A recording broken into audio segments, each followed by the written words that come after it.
एक प्रश्न जो बहुत बौद्धिक लोगों के मुंह से हम बार बार सुनते हैं और कभी कभी हमको विचार आ जाता है, वो प्रश्न है, क्या पुनर्जन्म होता है कि नहीं, या मेरा ये कितनामा जन्म है, क्या पहला जन्म है, मैं मर जाऊंगा तो कहाँ जाऊंगा। तो ये सारे प्रश्नों के आसपास जो एक विज्ञान छिपा है, ये प्रश्नों के आसपास जो एक प्रश्न छिपा है वो है पुनर्जन्म का प्रश्न। तो हमको प्रश्न होता है कि आयुर्वेद आयु के बारे में, जीवन के बारे में इतनी गूढ़ बातें बताता है जिसकी कोई कल्पना नहीं कर सकता है। ऐसे त्रिदोष, सात धातुएं, शुक्र की गति और शरीर के अंग उपांग, अस्थि से लेकर बहुत सारी सूक्ष्म चीजें बता देता है, और वो भी उस काल में जब सोनोग्राफी की या और कोई रेस की शोध ही नहीं थी। तो हमको ये भी प्रश्न होगा कि आयुर्वेद जीवन के बारे में इतना बताता है, तो क्या मृत्यु के बारे में भी कुछ बताया है? मृत्यु के बाद क्या होता है, इसके बारे में भी कुछ आयुर्वेद ने बताया है क्या? तो चलिए इस वीडियो में हम जानेंगे कि आयुर्वेद पुनर्जन्म में मानता है कि नहीं मानता है। एलोपैथी, होम्योपैथी, वो दवाइयों की चिकित्सा पद्धति तो अच्छी है, और भी बहुत सारी पत्थियां आसपास विकास ले रही है, प्राणी हीलिंग हो या फिर नेचुरोपैथी हो या और कोई भी प्रकार की वैकल्पिक चिकित्सा पद्धति हो, वो चाहे यूनानी हो या चाहे सिद्धा हो। लेकिन उसमें ये प्रश्न का स्पष्टतम उत्तर कहीं पर भी हमको नहीं मिलता है कि पुनर्जन्म के बारे में वो चिकित्सा पद्धति मानती है कि नहीं मानती है। लेकिन आयुर्वेद तत्व ज्ञान को भी मानता है, आयुर्वेद मोक्ष को भी मानता है। तो सहज है कि आयुर्वेद पुनर्जन्म में मानता है। किन प्रमाणों से मानता है, चलिए देखते हैं। आयुर्वेद में पुनर्जन्म का प्रतिपादन 4 प्रमाणों के द्वारा किया गया है, क्योंकि हमेशा प्रमाण के द्वारा ही प्रमेयों की सिद्धि होती है। यानी कि बाबा वाक्यम प्रमाणम, किसी ने कह दिया और हमने मान लिया, ऐसी बातों में तो विश्वास करना ही नहीं चाहिए। तो कोई भी बात होती है वो प्रमाण पुरस्सर रखनी चाहिए। आयुर्वेद में भी चरक संहिता नाम के ग्रंथ में पुनर्जन्म की बातें ये 4 प्रमाणों से रखी है। सबसे पहला प्रमाण जो आयुर्वेद उसको प्रायोरिटी देता है, या तो प्रमाणों में भी सबसे उत्तम मानता है, ऊपर का मानता है, वो है आपदोपदेश प्रमाण। दूसरा प्रमाण है प्रत्यक्ष प्रमाण, जो हम आंखों से देखते हैं। तीसरा है अनुमान प्रमाण, जो हम दीवार के पीछे यानी कि नहीं दिखती हुई चीज को किसी लिंग से या किसी चिन्ह से पहचानते हैं, उसको अनुमान प्रमाण कहते हैं। और युक्ति प्रमाण, जिसको हम लॉजिक से हम मान सकते हैं, युक्ति के द्वारा जान सकते हैं, वो है युक्ति प्रमाण। ये 4 प्रमाणों की चर्चा चरक संहिता के सूत्र स्थान के अध्याय 11 में पुनर्जन्म को सिद्ध करने के लिए कही गई है। अब देखते हैं एक एक प्रमाण क्या है। जैसे प्रथम ही प्रमाण आया वो आपदोपदेश प्रमाण है। हमने शायद ये शब्द ही पहली बार सुना होगा, तो चलिए देखते हैं आपदोपदेश प्रमाण क्या है। सबसे पहले हम देखते हैं कि आपतोपदेश में, बराबर है, आपतोपदेश प्रमाण द्वारा पुनर्जन्म का प्रतिपादन, उसमें आप्त शब्द है। आप्त यानी क्या? तो इसके लिए आयुर्वेद ने बहुत सुंदर तरीके से आप्त की व्याख्या बताई है। इसमें भी हम देखते हैं वो क्या है। न च अनतिवृत्त सत्व दोषाणाम अदोषैर अपुनर्भव धर्म द्वारा शोपदिश्यते धर्म द्वारा अभितेष्ट व्यपगत भय राग द्वेष। देखिए कौन कौन प्रतिपादन आप्त माने क्या होता है, तो उसमें आयुर्वेद ने बताया है कि जो जिसका भय, राग, द्वेष, लोभ, मोह, मान ये सब चला गया है, और ब्रह्म का आचरण यानी कि उच्चतम आचरण सत्व के कारण जिसका बन गया है, वो आप्त है, बराबर है। और कर्मविद भी अनुपत सत्व बुद्धि जिसकी बढ़ गई है, तो ये आप्त होता है। चरक संहिता में ही आप्त की व्याख्या करते हुए अत्यंत सरल शब्दों में श्लोक में बताया है कि रजस्तमोभ्याम विनिर्मुक्ता तपो ज्ञान बलेन च तेषां त्रैकाल्यम अमलम ज्ञानम अव्याहतम सदा आप्ता शिष्टा विबुधास्ते तेषां वाक्यम असंशयम सत्यम वदन्ति ते कस्मात् असत्यम निरजस्तमाः। क्या बताया है इन्होंने? ये बताया है कि कोई आदमी का ज्ञान कब तक ढका हुआ है, जब तक रज और तम उसमें है। तो यहाँ पर बताया है कि रज और तम से वो मुक्त हो गए हैं, ऐसे महर्षि के सत्व प्रकर्ष होता है, सत्व प्रकर्ष के कारण पूर्वे पूर्वतरीर महर्षि भी दिव्य चक्षु भी दृष्टो उपदिष्ट, उन्होंने दिव्य चक्षु के द्वारा कुछ ऐसे तत्व देख लिए जो साधारण मनुष्य या तो फिर उच्च कोटि का भी मनुष्य वो देख नहीं सकता है। और ये बात केवल ऋषि मुनियों में ही लागू नहीं होती है, वैज्ञानिक जो देख सकता है यहाँ पर कोई साधन से, वो हम नहीं देख सकते, चाहे हमको वो साधन भी दिया जाए तो भी हम वो नहीं देख सकते हैं, बराबर है, क्योंकि उसको देखने की एक विशेष दृष्टि चाहिए, समझने की एक विशेष दृष्टि चाहिए। जो शब्द मैं आपको कहता हूँ आप समझ रहे हैं, हो सकता है वही शब्द मैं बोलूँ दूसरा व्यक्ति न समझे, क्योंकि समझने के लिए शब्द पर्याप्त नहीं है, समझ भी होनी चाहिए। तो लौकिक बात में जैसे समझ होनी चाहिए, ऐसे अलौकिक बातों में सृष्टि के गुढ़तम रहस्यों को जानने के लिए साधना होनी चाहिए और सत्व होना चाहिए। ये दोनों में घटित हो गया है साधना और सत्व। इसको भारतीय संस्कृति ने ऋषि बताया है, जो संसार का पार देख सकता है। ऋषति संसारात पारम दर्शयति इति ऋषि। इसके लिए ऋषि वो बड़ी दाढ़ी है या तो फिर बड़े बाल है या तो फिर कोई चमत्कार करता है, ऐसा नहीं है, वो ज्ञान के परम उत्कर्ष को पा चुका है, इसको ऋषि कहा गया है। ये उत्कर्ष के बाद दिव्य दृष्टि को प्राप्त करके उन्होंने कुछ ऐसे रहस्य को जान लिया। इसके लिए वो गर्भ का समय बता पाए कि 9 महीना ही गर्भ रहता है, किन किन अंग उपांगों का विकास किन किन महीनों में होता है, किन किन हफ्तों में होता है, वो भी वो बता पाए। अच्छा, और क्या क्या शरीर में कौन से अंग कहाँ कहाँ उपस्थित है और कौन सी क्रियाएं वो अंग करते हैं और कितने समय में करते हैं, वो भी उन्होंने बता दिया। अच्छा, खगोल की बात देखें तो एक ग्रह और उपग्रह कहाँ कहाँ पर स्थित है, इतना ही नहीं, वो ग्रह की गति कितनी है, कितनी मिनट में कहाँ पर पहुंचते हैं और इसका प्रकाश यहाँ आने में कितना समय लगता है, वो सारा कुछ तब बताया जब कैलकुलेटर जैसी भी चीज नहीं थी।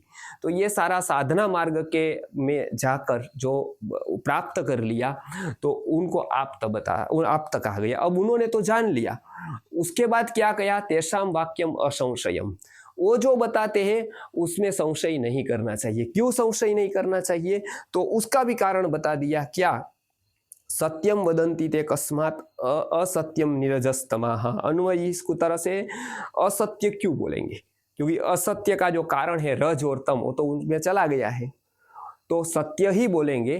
तो इसके लिए उसको आप्तोपदेश कहा गया है। हमको ऐसी बातें लगे जो तार्किक नहीं है वो भी उनकी माननी चाहिए, क्योंकि वो आप्त है, यानी कि जो बाकी की बातें बताई उसको चेक कर सकते हैं। जैसे चावल रखे हैं, खिचड़ी रखी है, बराबर है, चावल या तो भात रखे हैं, पूरा का पूरा पतीला है, उसमें से हजारों चावल के दाने हैं, उसमें से हम पके हुए हैं चावल की नहीं पके हुए वो कितने दाने देखते हैं? सब देखने जाते हैं क्या? नहीं, ऊपर के 5-7 दाने दबाकर देखते हैं और 3-4 दाने देखकर हम निश्चित कर लेते हैं कि पूरे भात पक गए हैं। उसी तरह से उनकी 3-4 बातें जो तर्क से परे है, जैसे कि हृदय कहाँ पर है, जैसे कि अंग उपांग कब होता है गर्भावस्था में, जैसे कि मनुष्य का शरीर आयु प्रमाण कितना है, जैसे कि हड्डियों की संख्या कितनी है, जैसे कि अस्थि धातु से लेकर अंदर की जो प्रक्रियाएं है वो कैसे होती है, क्षार सूत्र की बात करें या तो फिर अर्श जैसे रोगों की बात करें, तो वो किस दृष्टि से उन्होंने अंतर की प्रक्रिया को देख लिया है, एनाटॉमी एंड फिजियोलॉजी को जान लिया है। ऐसी 5-7 बातें हम जान लेंगे कि हाँ इनको पता है। प्रत्यक्ष आज भी हम एलोपैथी के साधनों से या मॉडर्न साइंस के साधनों को देख सकते हैं, उन्होंने तब बताया, आज सिद्ध हो रहा है। तो ऐसी बातें उन्होंने तब और भी बताई है जो आज कोई कारणसर सिद्ध नहीं हो रही है। इसका मतलब ये नहीं कि उनकी बातें गलत है, इसका मतलब ये है कि सिद्ध करने के पर्याप्त साधन या तो पर्याप्त साधनाएं हमारे पास नहीं है।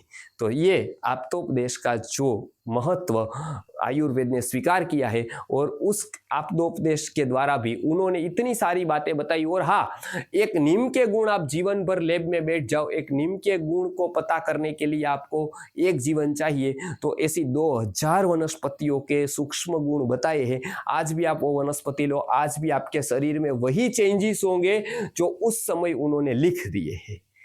तो ये 2000 जितनी वनस्पतियों का, 100 से ज्यादा खनिजों का, 10-15 से ज्यादा धातुओं का और 3000 के ज्यादा फॉर्मूला का वर्णन उसके गुण दोष के साथ जो कर सकता है, अवश्य ही उनकी बातों में कुछ तथ्य और सत्य निश्चित होना चाहिए। इसके लिए पुनर्जन्म की बात जो उन्होंने बताई है उसमें भी निश्चित सत्य है। तो आप्तोपदेश द्वारा भी सत्य मतलब पुनर्जन्म का प्रतिपादन सत्यता से स्वीकृत हो सकता है। तो पहले प्रमाण की बात हमने देखी। अब दूसरे प्रमाण में जाते हैं कि आप्तोपदेश तो चलो हम आयुर्वेद वाले हैं, चलो हम श्रद्धावान है, आस्तिक है, या तो फिर हमारा ब्रेन का मैपिंग ऐसा कर दिया है बचपन से ही, इसके लिए हम मान लेंगे। लेकिन प्रत्यक्ष है क्या? तो आयुर्वेद ऐसी बातें अवश्य बताता है जो प्रत्यक्ष अतीत होती है, लेकिन ऐसी बातें भूलकर भी नहीं बताता है जो प्रत्यक्ष के विरुद्ध होती है। जैसे कि अग्नि ठंडा है ऐसा वो नहीं बताती, क्योंकि वो प्रत्यक्ष के विरुद्ध में जाता है। तो यहाँ पर पुनर्जन्म की बात प्रत्यक्ष की विरुद्ध तो नहीं है, बिल्कुल नहीं है। प्रत्यक्ष से भी वो सिद्ध होती है। कैसे सिद्ध होती है? ये प्रत्यक्ष प्रमाण के द्वारा यहाँ पर हम पुनर्जन्म का प्रतिपादन करेंगे। देखते हैं प्रत्यक्षमपि च उपलभ्यते। कैसे प्रत्यक्ष देखते हैं?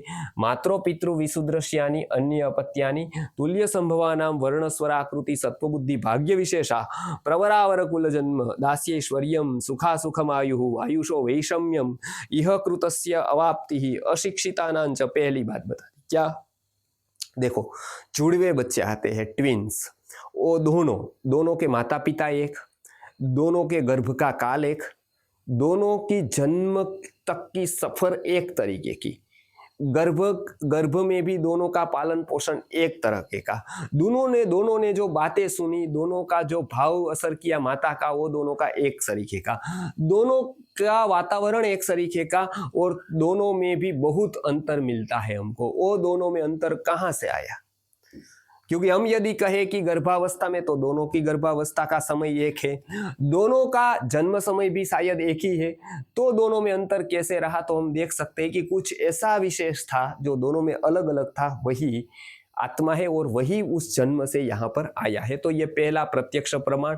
उसमें आयुषो वैषम्यम, आयु अलग अलग होना, वर्ण स्वर आकृति सत्व बुद्धि भाग्य सबके अलग अलग होते हैं, बराबर है। सबके कुल के जन्म अलग अलग होते हैं, सभी कुछ अलग अलग है, बराबर है। फिर बच्चा जन्म ले लेता है, उसके बाद अशिक्षितानांच रुदित स्तनपान हास त्रासादीनां प्रवृत्ति ही लक्षणोत्पत्ति ही कर्म सादृश्य फल विशेषा। उसमें देखते हैं बच्चा जन्म लिया, अब उसको कैसे पता है मैं स्तन में यदि मैं यहाँ पर मुंह लगाऊंगा तो दूध आएगा, वो कैसे पता चल गया? किसने सिखाया उसको? तो क्या बताया? अशिक्षितांच रुदित, रोना किसने सिखाया? स्तनपान किसने सिखाया? बराबर है। वो हम जब बड़ी आवाज करते हैं तो भयभीत हो जाता है, वो त्रास अनुभव करता है, वो किसने सिखाया उसको? बराबर है। वो किसने सिखाया? तो सीख कर आया। कहां से सीख कर आया? पुनर्जन्म से, यानी कि पूर्व जन्म से, बराबर है। तो ऐसे उसका हम प्रत्यक्ष ही देखते हैं कि इसमें बहुत सारी चेष्टाएं देखते हैं जो यहाँ किसी ने सिखाई नहीं और सहज से उसको आ रही है, बराबर है। फिर क्या बताया? कर्म सादृश्य फल विशेषा मेधा क्वचित क्वचित कर्मणीय मेधा, कोई बुद्धिमान मिलता है, कोई निर्बुद्ध व्यक्ति होता है। जाति स्मरणम, किसी को कुछ याद आ जाता है, बराबर। प्रत्यक्ष में दिखता है कि किसी को याद आ गया, अपना पूर्व का नाम बता दिया, वो प्रत्यक्ष में देखने को मिलता है। गांव बता दिया, बहुत सारे ऐसे बच्चे हैं जिसको याद आ गया था। आपको पता है कि शांता देवी की घटना गांधी जी के समय पर हो गई थी और गांधी जी ने खुद उसकी जांच के लिए एक टीम बिठाई थी और उसकी शांति देवी की जो ये डॉक्यूमेंटेशन हुआ है, आज यूट्यूब पर भी बहुत सारे वीडियोस उसके हैं। तो ये तो प्रत्यक्ष सिद्ध बात है जो बहुत बच्चों को ये याद आ जाता है। क्यों? क्योंकि उसमें रज और तम का भाव कम है, तो इसके लिए उसको याद आता है। तो ये प्रत्यक्ष सिद्ध है। और समदर्शने प्रिया प्रिय, तुम किसी को कुछ अच्छा लगता है, किसी को नहीं लगता है, वो भी सिद्ध होता है प्रत्यक्ष प्रमाण से कि ये अभी की कुछ बातें नहीं है, ये सारा का सारा अभ्यास पूर्व का है। तो इसी से भी प्रत्यक्ष प्रमाण से पूर्व जन्म या तो फिर पुनर्जन्म सिद्ध होता है। आगे का प्रमाण अनुमान प्रमाण है, यानी कि हम किसी व्यक्ति अंदर बैठा है, उसका चप्पल देखकर, बाहर उसका चप्पल है, वो चप्पल को देखकर हम अनुमान करते लेते कि वो व्यक्ति अंदर ही होगा, बाहर नहीं गया होगा, क्योंकि बाहर उसका चप्पल है। वो व्यक्ति के पास गाड़ी है और गाड़ी खड़ी देखते हैं तो हम अनुमान कर लेते हैं कि इसकी गाड़ी यहाँ पर है, इसके लिए वो व्यक्ति यहीं पर होगा, बाहर नहीं गया होगा, उसको अनुमान प्रमाण कहते हैं। यहाँ पर कहा गया है अतएव अनुमिति यद स्वकृतम अपरिहार्यम अविनाशी पौर्वदेहिकम देवसंज्ञकम आनुबंधिकम कर्म तस्य तत्फलम इतश्च अन्यवद भविष्यति इति फलबीजम अनुमीयते फलंच बीजात। हम देखते हैं कि यह जो कर्म करता है उसका नाश नहीं होगा, यदि नाश होगा तो कर्म व्यवस्था नहीं होगी। तो कृतम कर्म, जो कर्म स्वकृतम कर्म नाश तो नहीं होता है, अभी तो फल देता नहीं है, देर लगती है, तो फल कब देगा? तो इसके लिए देखता है कि जो यहाँ पर जो भोगता है वो पूर्व देहिक होता है, यानी कि पूर्व में हम उसने कर्म किए होते, क्योंकि अभी तो हम देखते नहीं है कि ऐसे कर्म किए हैं। तो जिस तरह से उसके अभी के फल का अनुमान हम पूर्व कर्म से करते हैं, तो अभी जो कर्म करता है उसके लिए उसको कहीं ना कहीं जन्म लेना पड़ेगा, ऐसा हम अनुमान कर सकते हैं। उसको क्या कहते हैं? फल बीजम अनुमीयते फलंच बीजात। बीज है तो फल है। उसी तरह से बहुत सारे बीज यहाँ पर कर्म के हैं, तो उसका जो फल है वो जन्म है। तो इसके लिए वैशेषिक दर्शन में तो इसकी पूरी की पूरी प्रक्रिया बताई है। दुख जन्म प्रवृत्ति दोष मिथ्या ज्ञानानाम उत्तरोत्तरापाय तदनंतरापायात अपवर्गः। इसके लिए क्यों क्यों किस किस तरह से होता है, ये पूरी की पूरी प्रक्रिया बताई है। तो यहाँ पर जैसे कार्य को देखकर कारण का अनुमान होता है, इसीलिए कार्य जो हमारा ये शरीर है वो कर्म के कारण है, उसी तरह से भविष्य का भी शरीर कर्म के कारण होगा, ऐसा अनुमान प्रमाण से भी पुनर्जन्म का प्रतिपादन या सिद्धि होती है। ये भी चरक संहिता में बताया गया है। वो जो देव है यानी कि कर्म है उसको देव कहा गया है। और यह कर्म की पूरी थियरी आयुर्वेद इतनी सूक्ष्मता से मानता है कि बहुत सारे रोग भी कर्म के कारण होते हैं। इसका भी अनुमान प्रमाण से हम सिद्ध कर सकते हैं कि बहुत सारे रोग ऐसे हैं जो कितनी भी औषधियाँ दी हमने तो नहीं मिटते हैं, तो उसका कारण पूर्व जन्म का कर्म ही माना गया है। इसके लिए आयुर्वेद स्वीकारता है पूर्व जन्म कृतम पापम व्याधि रूपेण बाधते। और इसलिए हमारा एक वीडियो देव व्यपाश्रयी चिकित्सा के ऊपर है। देव व्यपाश्रयी की चिकित्सा की पूरी शिविर ही ये पुनर्जन्म की प्रक्रिया को सिद्ध करती है। तो इसको आप अवश्य देखिएगा। यूट्यूब पर आचार्य मेहुल भाई चैनल पर वो पूरी की पूरी शिविर का वीडियो है जो देव व्यपाश्रयी चिकित्सा का है। और देव व्यपाश्रयी चिकित्सा आपको आश्चर्य लगेगा, सत्वावजयी और देव व्यपाश्रयी चिकित्सा केवल और केवल भारत में संस्कृति आर्य गुरुकुलम वर्षों से कर रहा है। तो उसका भी वर्णन यूट्यूब में आप वीडियो के द्वारा देख सकते हैं। तीसरा और अंतिम जो प्रमाण है यानी कि चौथा प्रमाण, आप्तोपदेश के बाद तीसरा प्रमाण युक्ति प्रमाण है। उसके द्वारा पुनर्जन्म का प्रतिपादन कैसे कहा गया है वो हम देखते हैं। युक्ति यानी कि हमारा लॉजिक। तो हम देखते युक्तिश्चेषा षड धातु समुदायात गर्भजन्म। गर्भ में बच्चा आता है तो पृथ्वी जल तेज वायु 5 महाभूत और आत्मा, क्योंकि 5 महाभूत तो बाहर भी है, बाहर उत्पत्ति नहीं होती है, उसके लिए एक अलग तत्व आत्मा नाम का आता है। तो षड धातु समुदायात गर्भजन्म कर्तृकरण संयोगात क्रिया कृतस्य कर्मण फलम ना कृतस्य। कोई कर्म करते हैं तो फल मिलता है, नहीं किया हुआ कर्म का कोई फल नहीं मिलता है। न अंकुरोत्पत्तिर अबीजात, जो बीज नहीं है उससे अंकुर नहीं होता है, बीज से ही अंकुर होता है। वो हम देखते हैं कर्म सदृशम फलम, हम यहाँ पर भी देखते हैं कि जैसा कर्म किया वैसा वो फल पाता है। मेहनत किया तो अच्छा फल पाता है, नहीं मेहनत किया तो दुखी होता है। कुछ गलत खा लिया तो उसका गलत परिणाम वो भोगता है रोग के रूप में। स्वस्थ व्रत का पालन किया तो स्वस्थ रहता है। वो सब हम यहाँ पर देखते हैं। उसी तरह से हम यहाँ पर देखते हैं इसका जन्म भी कोई कारण से होगा, सुखी है उसका भी कोई कारण होगा, वो कारण यहाँ नहीं दिखता है तो पूर्व का कारण का अनुमान करते हैं। जैसे यहाँ पर कोई बाढ़ आ गई तो हम देखते हैं कि फ्लड आया है, यहाँ तो बारिश है नहीं तो कहाँ होगी, तो कहीं ना कहीं गांव के उस गांव में होगी, उसके कारण ही फ्लड आया है। बारिश के बिना तो फ्लड नहीं आता है। इसके लिए स्वास्थ्य, सौंदर्य, सुख ये सब कहीं कर्म से मिलता है, वो कर्म अभी नहीं दिखता है तो पूर्व का मान लेते हैं। अभी जो सत्कर्म करते हैं उसका फल अगले जन्म में माना जाता है। तो इसके लिए ही कर्म के द्वारा पुनर्जन्म की सिद्धि युक्ति युक्त मानी गई है। भगवत गीता में तो बहुत सारे ऐसे कर्म के सिद्धांत बताए हैं जो हमारे गुजराती भाषा में गुरुकुल गंगा नामक चैनल है उसमें 1, 2, 10, 15 नहीं 250 से ऊपर भगवत गीता के वीडियो डाले हैं, लेकिन वो गुजराती भाषा में है।